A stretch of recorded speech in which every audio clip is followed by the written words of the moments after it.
Dobar dan svima. Dobar dan svima. Dobar dan. And we have a special guest today in our show. Go Exactly. Speak Serbian is with us today, right, Ivana? Exactly. Actually, I just saw some of your videos on Instagram. So you are Dragana and Miljana. And if I'm correct, Dragana in Canada and Miljana Serbia, probably? In Poland. In Poland. In Poland, yeah. I am the only Wow. one in Serbia. Yeah. That's fantastic. All the Serbian people outside of Serbia and all the... And Maki is there for us. Right. I'm representing you guys here. I think this is really going to be important for some of our questions because, you're now away from Serbia, and it's really going to be good to talk about some things that you appreciate about Serbia or like things that you used to love to do and so on. So I think this is going to be a good point. But you are from Novi Sad, right? Or am I mistaken? Yeah. Both of you? Mm-hmm. Yeah. Originally, yeah. From Novi Sad. And you used to work, or you still work in the language center, right? And then you had a thought of making Udemy courses, which is a brilliant thought. I was actually even thinking about doing that, but man, it's a lot of work. It's a lot of work, but it's a brilliant way to, I think a lot of people focus on private lessons, and I think that's great, but it's also really good to have something saved there online and you can always access it, right? So so these are our guests today, and we made coffee. So because it is Može Kava podcast, so everyone's up for a coffee, hopefully. And yeah. And it's early, not early, but it's morning at least. So it's a good time for coffee. Not for Canada, but for the rest of us. It's really early for coffee over there. Okay. But yeah. As Ivana already knows more, I want to ask you, how did you guys meet? And are you just partners for work, or were you friends before? How did this story begin?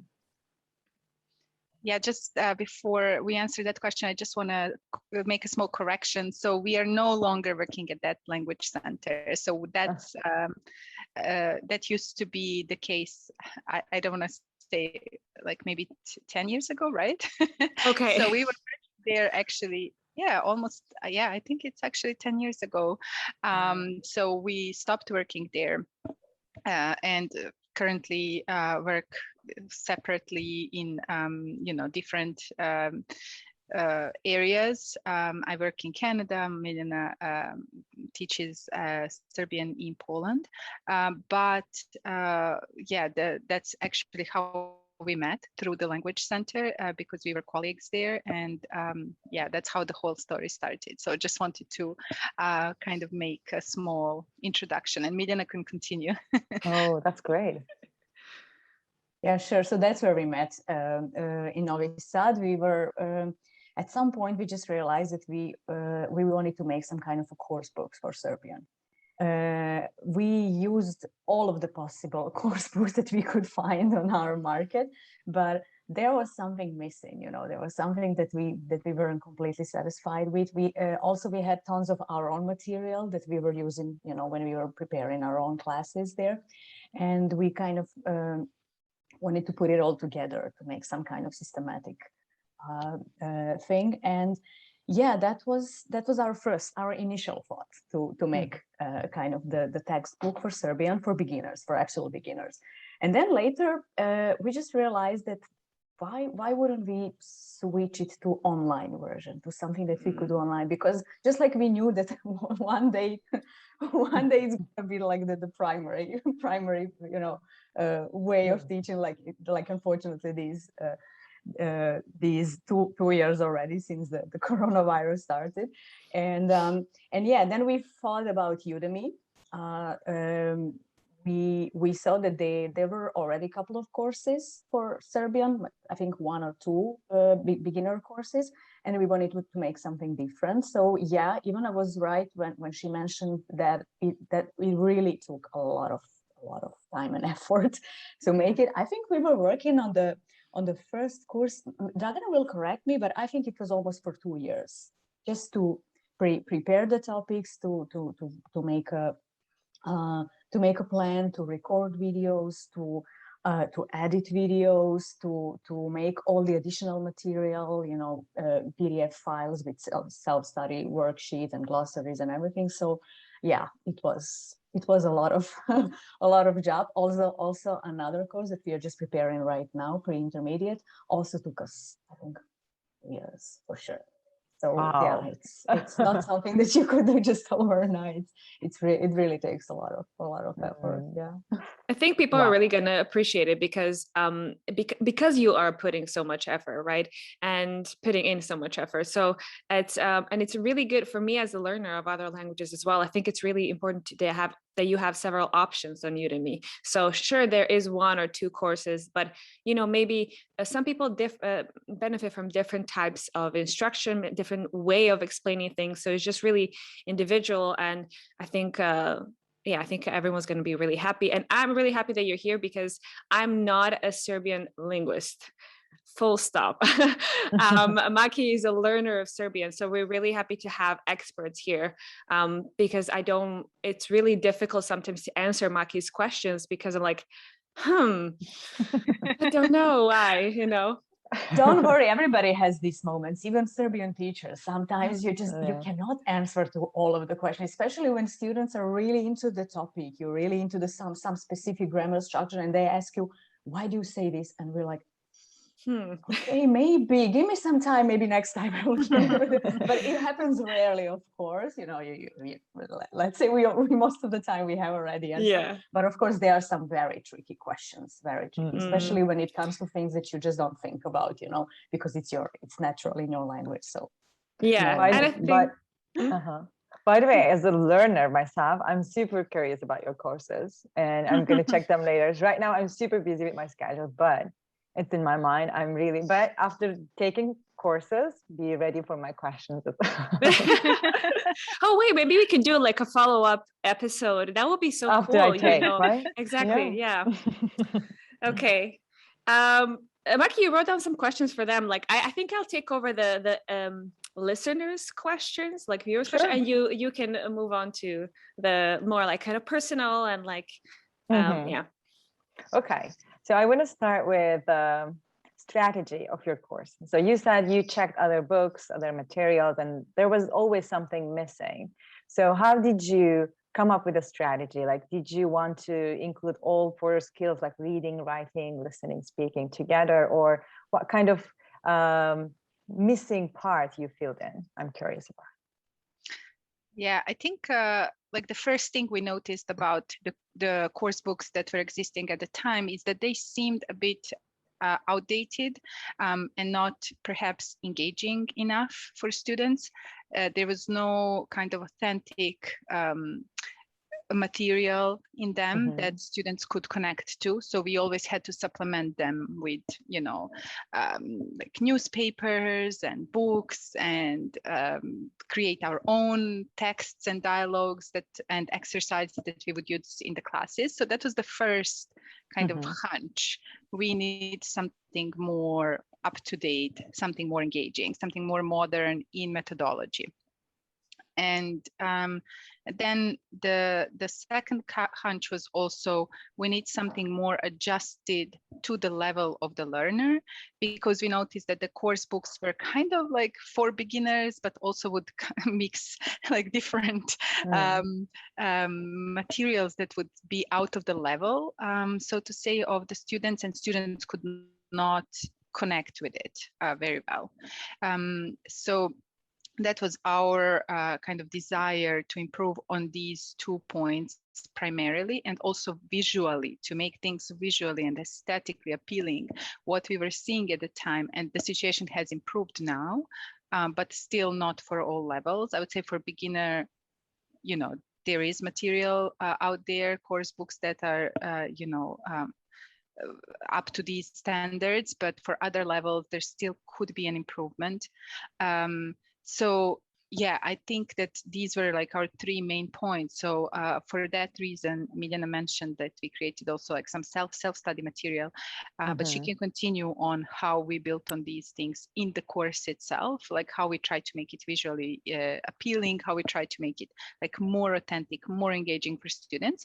And as for the skills, I would say we can cover everything apart from the speaking in the courses, right? So the speaking part is going to be missing from an online course. So that's just something I want to add and put it out there. Of course, yeah, everybody can expect that. But yeah, Miljana, you can build on these, how we perhaps how we like developed all of these and build them into our course. Yeah, so just like Dragana said, all the skills are there. The only part that's missing, that is just not, I mean, it's not doable to do at this in this situation.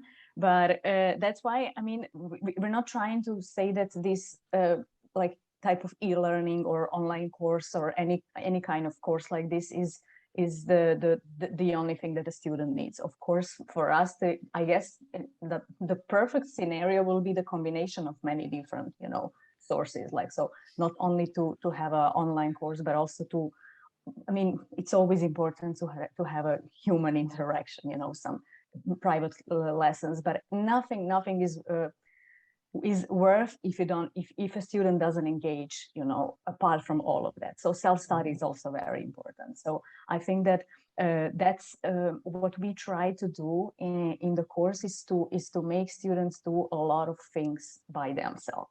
So that's why we created this additional material, which are these worksheets that cover every topic, every unit that we have, so that they could practice more than just what they see, what they hear, what they can read in an actual unit. So I think that's crucial about learning any language in general. So not only when it comes to our course, but yeah, that's it. So we try to cover mostly, I mean, the typical topics that were suggested by, I guess, you know, this common European framework for languages.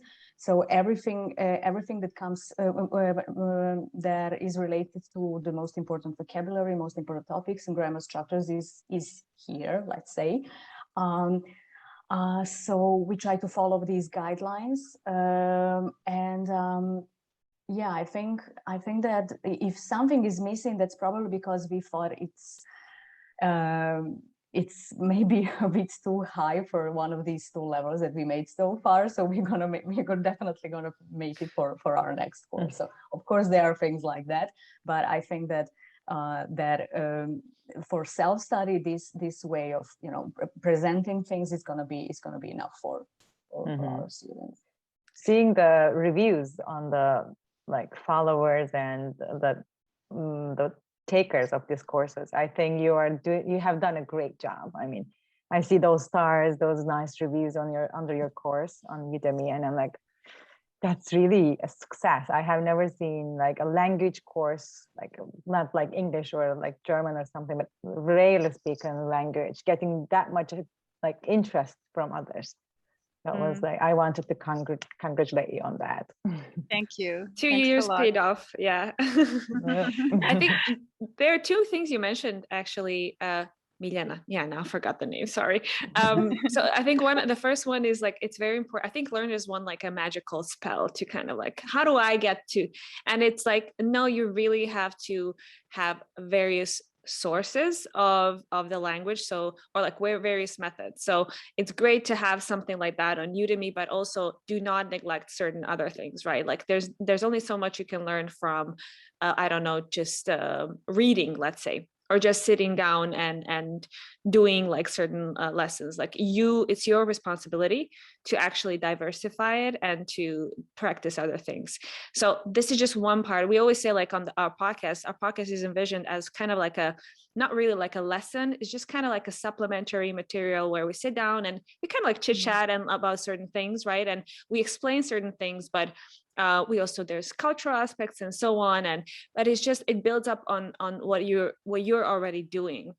And then the second thing is that you have to like warm up your seat, as we say, right? So you have to do the work. And I think it's with anything. I feel like even when I was like learning how to dance salsa, it was like, you have to go home and practice, right?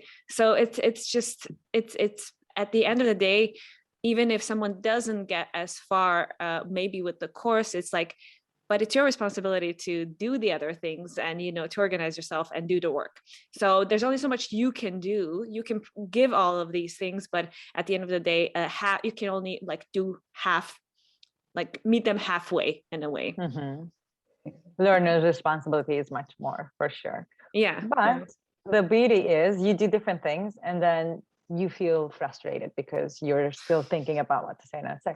But the other day, everything just comes naturally. So I think that's the beauty of using different resources. You don't see the result on one day or on 1 month, but one day you're surprised by yourself. That's the winning feeling at the end. Sorry. No. Yeah, I think for foreign language learning, whichever language you're learning, I think it always gets messier, because before it gets better. And we've all went through these ups and downs where you feel like, oh, I've mastered something, but then the very next day you feel, oh no, I don't know anything again, because you just try to express something new. So it's always going in these kinds of waves, so to say. But as you said, at one point, you start reaching this plateau and you feel, okay, now I'm in control. And hacking your brain, so to say, with different approaches is also very beneficial, because then, you get some information from the video lessons, then you get kind of solidified with the worksheets, then you put it into practice with speaking exercises in your one-on-ones and so on.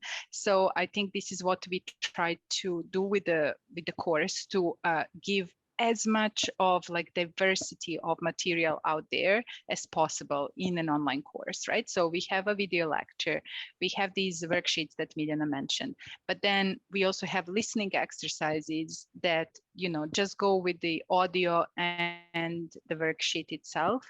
And then we have glossary with examples and exercises. And then we also, in the video lessons themselves, we also try to kind of shift the approaches as much as possible, so that we show some interactive exercises. Then we also have animated lessons. This was the probably most fun making those. So at the end of each unit, we would provide a bonus animated lesson from an example of real life, or what we call everyday Serbian. So this would be a natural conversation with everyday phrases that they can catch, but basically in a small kind of cartoonish format. So just trying all of these. And I would say in our second course, we really, really built on the feedback that we received for the first course. We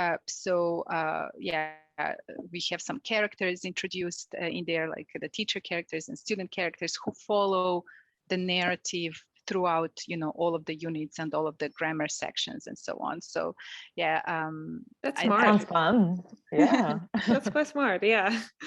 Okay, cool.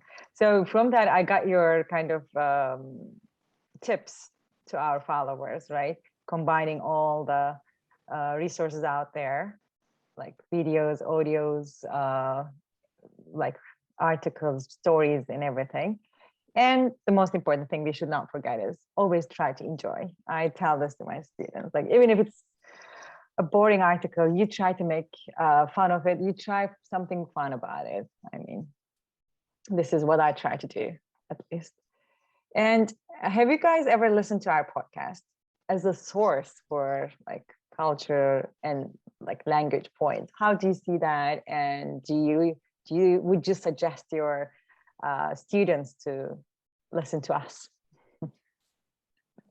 Definitely. I listened to some of them already.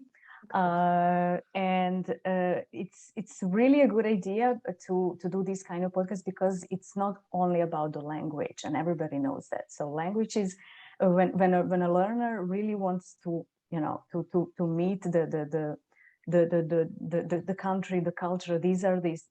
You have to combine all of these things. And I really like when you were talking about the customs in Serbia. I had some habits, and I realized you also had some interesting guests. I think I listened to that podcast with Ivana's boyfriend, if I'm right, because he was talking about his own thoughts and impressions about Serbian, and it's really cool to hear many different people who are not even related to, just to see different opinions, so so it was really interesting.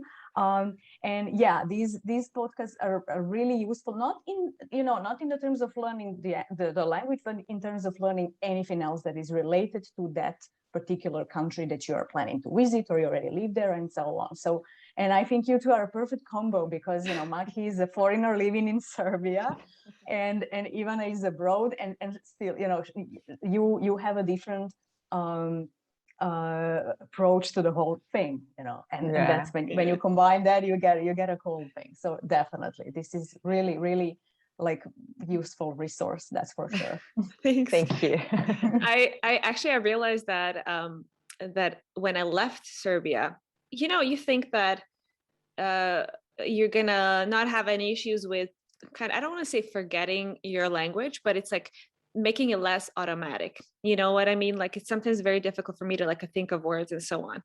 And then I also realized I really didn't know a lot about maybe my country or culture, just because I was inside, right? So it wasn't like a thing that I needed to, or at least I couldn't really explicitly explain to other people certain things, maybe cultural and so on, or language wise.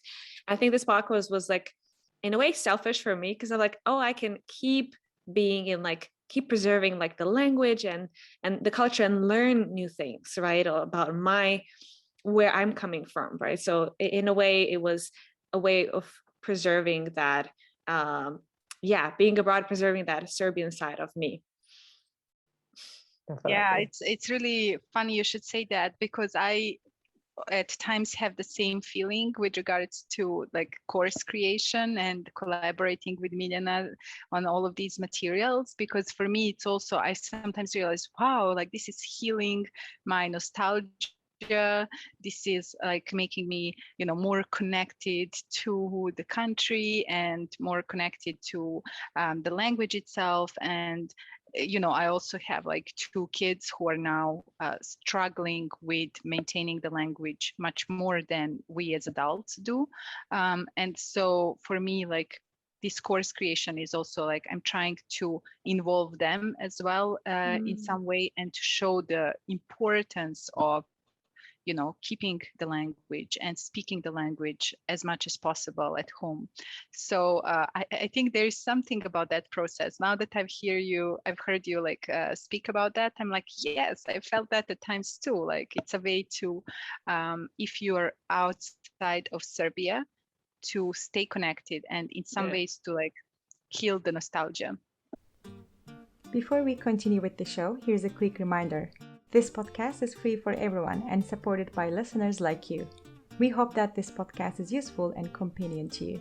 This is a labor of love for both of us. To help us continue creating useful content for everyone, we will appreciate your help. If you have the means, you can support us in different ways. You may just go to buymeacoffee.com/mozdekafa podcast and send us some cups of coffee.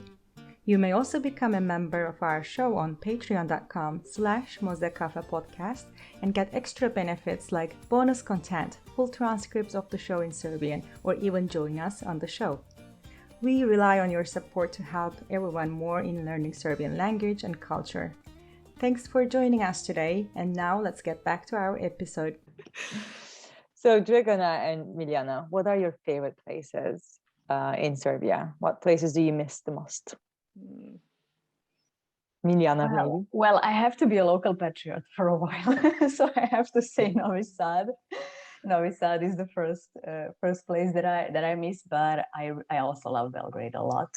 And whenever people ask me which one do you prefer, Novi Sad or Belgrade, which one should we visit first, I tell them both, of course, because they are 2 completely different cities, 2 different atmospheres, and there's so many amazing places to see in both of them. I also miss mountains, Serbian mountains a lot. Tara is my favorite place to go, that's for sure, when it comes to southern Serbia. And yeah, I mean, there are there are some kind of, small, cute local places in Novi Sad that I definitely miss, that I always like to come back whenever I have a chance to go there, in Belgrade as well. So I don't like to make any distinction between these two places, because I really like both of them. But my top three would definitely be Novi Sad, Belgrade, and Tara Mountain. And Tara, yeah. Cool. How about you, Dragana? I would say Novi Sad as well in the first place. For me, this is like the most special place. I think it's really, made for according to the measures that one human being needs, so to say, meaning everything is close by. You don't spend time traveling throughout the city much. You have everything you need. You have the river, you have a small mountain nearby, Fruška Gora. You have the theater, you have the cinema, you have like urban life mixed with the feel of the small city, which is nice. So it's kind of packed, that you have things going on, but yet it's not as like bustling and busy and difficult to navigate as some bigger cities. And it's just pure, like memories kind of that connect me to that place. So both of my kids were born there. It's just the most special place for me in the world, I would say. And then the second city would be the city of where I am from and where my parents live. It's Kula. It's a very, very small place in the north of Serbia, in Vojvodina. It's just, again, packed with memories and people that I love. So whenever I spent my summer this year there entirely, and with trips to Novi Sad, obviously, but it was it's these two places I think that are competing for the first place in my heart. And then the third would be also in a mountain, Koponik, because I love skiing, and Koponik has some great ski lanes. So I would go there to ski every winter. So these would be the top three places for me. That's cool. All right. So that's it from me. Let's see what our followers asked, Ivana. I thought our followers are going to ask really questions related to like grammar, like explain this or that. Not really, actually, not really. They just kind of have very generic questions. Some of them are quite generic, some of them not. So this one is like, it comes up quite often, variations of it. So it's like, why is it so hard to learn Serbian? And why 7 cases? Why? If you have any explanation for that. I don't know if we are the right people to answer the second question. Why do we have 7 cases? Yeah, but I mean, when we talk about difficult and easy languages, I think we just shouldn't generalize this kind of, we shouldn't divide we shouldn't polarize it, like hard languages to learn, easy languages. That depends on many, many different factors. First of all, your perspective. So first of all, your native language, how experienced you are in learning languages in general. What's your linguistical? Do you have any linguistical background or not? And for example, if somebody comes from a country where they speak another Slavic language, Serbian wouldn't be that difficult. I mean, we have to agree on that. But of course, for people who don't have categories like cases, like verbal aspect and some other things that I know are a total nightmare for them, of course, it's gonna be difficult. So that's why is it difficult? I think we shouldn't have that kind of attitude that learning Serbian is difficult. It is just like, I guess, learning any other language, from scratch could be difficult. So you just have to embrace even those difficulties, even that that it's gonna be a lot of struggling, a lot of completely new things for you. I guess that you should just be open to all of these things. And I know cases are a horrible thing. I know that that's probably not probably. I think this is the most difficult thing for anybody who who decides to learn Serbian or any other Slavic language that has cases, because some of them don't have, luckily. Yeah. But it's just if I have to talk about cases, my advice is always try not to learn them. Try not to start from the rules and endings, because nobody, I guess nobody would be so excited and so thrilled sitting all day with charts and tables and everything, and with exceptions.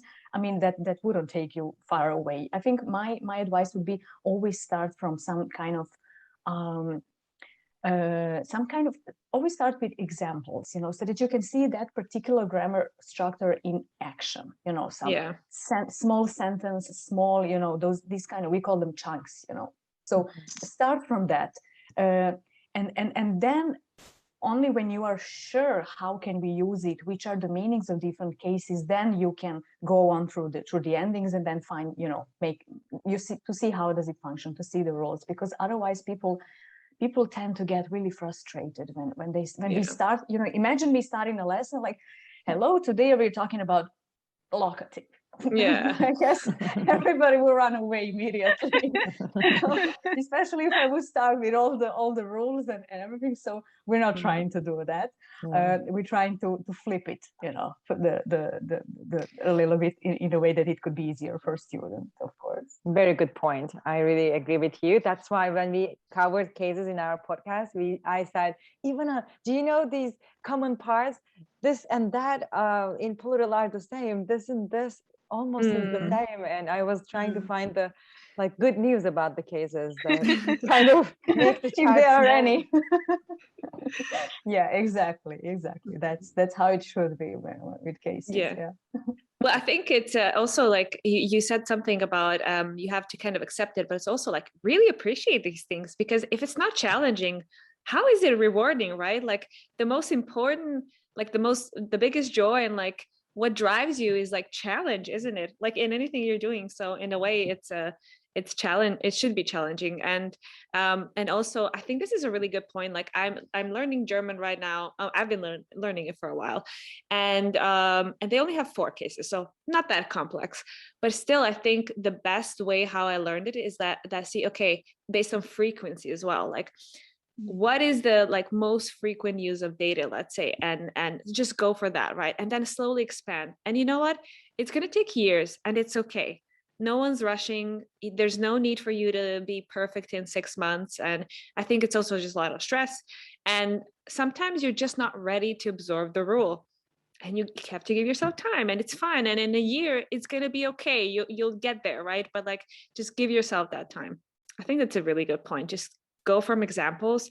What is the most useful, frequent one, and then just build on that. To start from the meaning, all the cases have tons of meaning, especially genitive. But of course, we don't have genitive has 27, if I remember, 27 different meanings, different usages. I mean, when you if you say to a student, they will probably be like, I'm quitting Serbian. So you shouldn't start with that information. Keep it for later, just if somebody wants to, if somebody is interested, But the most typical meaning, just like you said, dative is for moving. Locative, the name itself says it's a location. That's why we will always differ it from accusative. If you use the same prepositions like u and na, that's I think one of the most typical mistakes that I've seen so far, that the students are struggling between locative and accusative. They cannot determine which one is about moving, about motion, and which one is about location, and then just connect it with the name of the case: locative, location. That's instrumental. There's an instrument, so it's a tool. It's something that we use to do something. I'm cutting the bread with knife, so nožem, and so on. So these kind of things. Of course, with genitive we can't be this precise, but that's why it's the most difficult one. But that's why your point is amazing, because we have to start from a bigger picture. So meaning, and then slowly to narrow it down to the endings, and of course exceptions. Oh, I have a quick question now related to that, because I always ask my Serbian friends, would you say Like hoćeš vodu or hoćeš vode? Yeah, that's a good one. Is there a preference for you? Or is it something like actually, so I think it's not, I think both are grammatical, right? But like, and I choose them interchangeably. So I don't know. What about you? I would say hoćeš vode more. Yeah, me too. Yeah. I Good. think Me too. I would definitely use genitive. Is there a reason why, like linguistic, grammatical, that you would explain? I think the undertext is like when we say hoćeš vode, we are kind of just excluding the hoćeš čašu vode, hoćeš hoćeš čašu ili šolju vode, right? So we are just excluding the container part, which creates the genitive. And when we are saying hoćeš vodu, it's like using accusative, but like without the container, but we usually like give water in a cup or in a glass. So I think it's just conversational, so we just exclude the part with the cup or glass in the question. But for me it's more natural to say hoćeš vode. You actually just had a great example with accusative and genitive. Hoćeš čašu, accusative, vode, genitive. Perfect. I think that would explain a lot. I am enlightened. We discussed it in our podcast, and Ivana was like, yeah, there's no difference, blah, blah. Now, okay, thank you.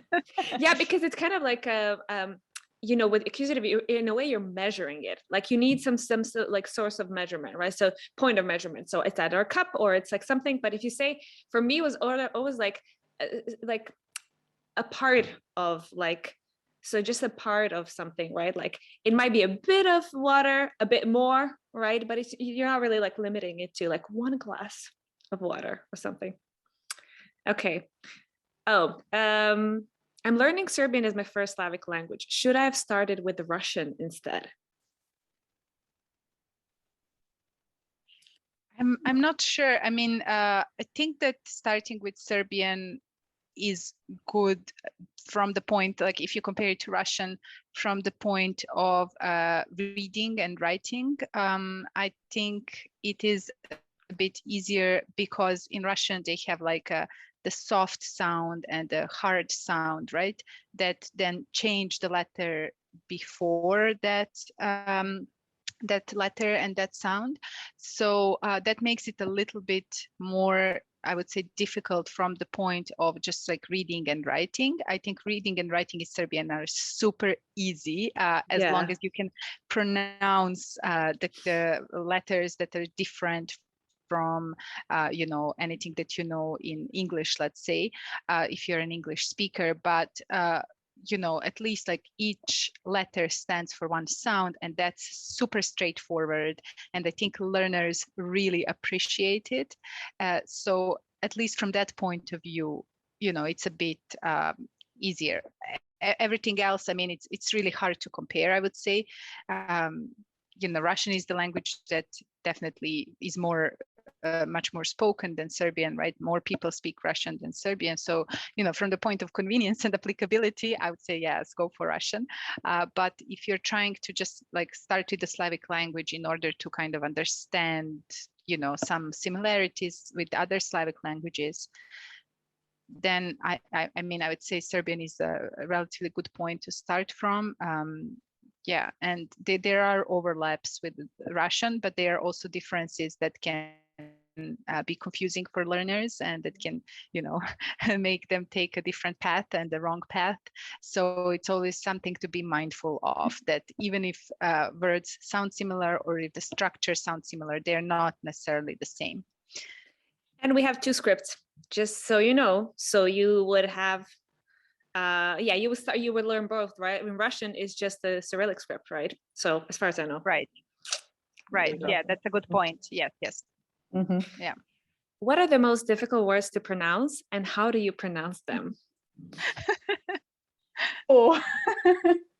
I guess I would start with the words that are not really rich in vowels. That's probably the thing, like words like prst.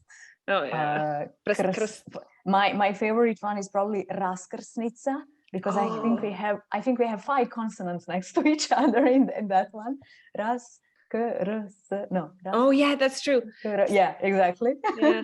So that one is pretty difficult to pronounce, but in general, Serbian words are not difficult to pronounce, just like Dragan already mentioned, because we have we always have one sound for one letter. So unlike other languages, I think. No, I'm here. It's just that my internet is kind of glitchy, so I'm just switching video on and off, but I'm here. Okay. I hear you. Yeah, for that reason, I think that it's not difficult to pick up the pronunciation in Serbian. Of course, when we talk about word stress, that's another thing, because we all know that word stress and the whole system of accents in Serbian is pretty difficult, not only for foreigners, but believe it or not, even for native speakers. So that because we have pretty flexible word stress in our language, even if you can pronounce the word, people sometimes struggle a little bit which syllable should be emphasized. So I guess that could be the tricky part. But pronouncing the words, it's definitely not something to do. Again, it really depends where you come from, right? Like if it's a language that doesn't really share a lot of sounds, then sure, it's going to be challenging. But yeah, there is always that. Sorry, because I interrupted you. There is always that. For example, we have these minimal pairs like ch and ch. Yeah. For many people, it's a huge issue. My major issue was that. Yeah. Like, same, ch and ch. Yeah, especially right? if you don't have a distinction between them in your own language. So if you feel like it's one sound, and this is probably, I think, the most difficult thing. Maybe j and j as well. Yeah. This is another minimal pair we have, but we always try to find some connection, with other languages. For example, even if you don't speak Italian, I never learned Italian in my life, but I know words and I know names like, Giovanni, Gelato. gelato, of course. Yeah. So that's exactly the same as Serbian j, for example. Yeah. Why, on the other hand, the harder one, j, I think you can freely connect it with English g. Okay, in Serbian it is a little bit harder, but sound is very, very similar to that one. So we can always find some equivalent in other languages, I guess. It's not like only we have these sounds. Yeah, that's true. And you can find the ñ in so many other, like in Spanish as well, right? Like ñ also in Portuguese, and like just anyway, that's a really good point. So I think I have some other questions, but I'll take the last one, and the last one is going to be very controversial. So, pay attention how you answer it. No, I'm kidding. Are Serbian, Bosnian, Croatian, and Montenegrin actually the same language? Yeah, this is a common one. Yeah, I would say, like, from my perspective, they are, because I think that the language is about communication. We can all understand each other. We can communicate with no difficulties, and the differences that there are really negligible, and they don't impair communication. So somebody else might have a different perspective, linguistically speaking, there might be differences culturally, historically, all of that. But like from the point of communication and establishing that bridge, that connects people through language, there's absolutely no difference. Do you want to add something to it? No. I have exactly the same opinion about this. If you learn one language, it's an amazing gateway to any other languages when we talk about ex-Yugoslavia, and that if that's the point, and I guess it is to be able to communicate freely, to be able to understand each other. Okay, of course, there are some minor differences in vocabulary, especially when we talk about Croatian and Serbian, but we understand each other without any problems, and I think that's the most important. Of course. Yeah, linguistically they are separate languages. Now we have completely, they have their own systems, but I mean, if we can fluently talk without any obstacles, then that's That's it. Yeah. And I always point out that really like just focus on the variety, that I call them varieties because it's a very neutral term in linguistics. So you don't really make a distinction between language or dialect, right? So you just use variety. And for me, it's like you just choose whichever you want, right? And I think I think for learners is like choose what you want, and probably the one that you choose is based on like the people that you want to talk to, right? Or like places that you want to visit. And just be aware. I think just be knowledgeable that, and even in Serbia, I mean, I'm from the north, so obviously my way of speaking is different from Leskovac, and like different places. So it's just, it is what it is. And I think the most important thing is that do not focus if they're the same language. It's just like be, curious, I'm guessing. Yeah. Exactly. Yeah. Okay. Well, that was it. That was a good. Sorry, continue. I'm so happy about this because like this was like the review of all the points that we were making about the language and in one episode. And it's really good to be on the same page about many things. So I feel like, okay, we were thinking like in a sensible way then. We were not, giving only personal opinions, but this is a common thing. This positivity should be there while learning Serbian. Like do not try to find those controversial like topics and try to label things, but try to communicate with people. So I like the last message. And for my side, I want to say this was selfishly like the podcast is my way of just making myself some coffee and having some real nice chats. I was like, I know that once a week I'm gonna sit down and take that time and just talk and enjoy. So this is really a really good way to start my morning. Thank you very much. I would love to see you once or stay in contact. That would be great. And listeners, I hope you're going to check out their Udemy course. Do you have your textbook online, or can you order it actually? So yeah, we are currently actually in the process of launching the website. So I think by the time actually the podcast is out, the both courses will be on our website, as well as a lot of like free study material that we made available for students and that is downloadable. As for the course book and the book, it's in progress. So it will be published sometime next year, probably. So we wanted to improve it and to offer like a different, because we included a lot of material in our books, in our courses. So we wanted to offer like a little bit different material in the book. So yeah, it will be available through the website as well. In case our listeners also want to have that speaking aspect, do you give private lessons? Yes, of course. Okay. Yes, that's also another option. All the details about it will be visible on our website. Hopefully by the end of this month, it's gonna be ready. So one-to-one lessons, if somebody is into individual type of work, we will also organize group conversation lessons. So I think it's also going to be interesting. So we'll make small groups, let's say up to 10 people maximum, that are on the same level. Of course, before every conversation club, that's how we will call it, we will send the students some kind of a placement test just to determine the level, to see to which group they belong to. And that's going to be interesting because people will have an opportunity to interact with more people, not only with the teacher, with the same every day. So it's going to look like we will create some topic, we will inform students about it in advance. They will have time to think about it. Maybe we will provide some small vocabulary that they can use, and it's just going to be about discussion on different topics. So there are definitely things that we are going to offer. Sounds fun, really That's fun. a really cool concept. Join actually. us. Oh yeah. we will be in different groups, Ivana, but still. I think the challenge for me would be to actually slow down when speaking with other people, because I just slur and rush when I talk in Serbian. But anyway, thank you again very much. This was so much fun. And Thank you. Thanks Thanks for a lot. having us. Thanks for Yeah. inviting. And I hope we will organize it questions and answers also one day. Exactly. Oh. That we mentioned in the beginning. We'll be tuned. It should be fun. Yeah.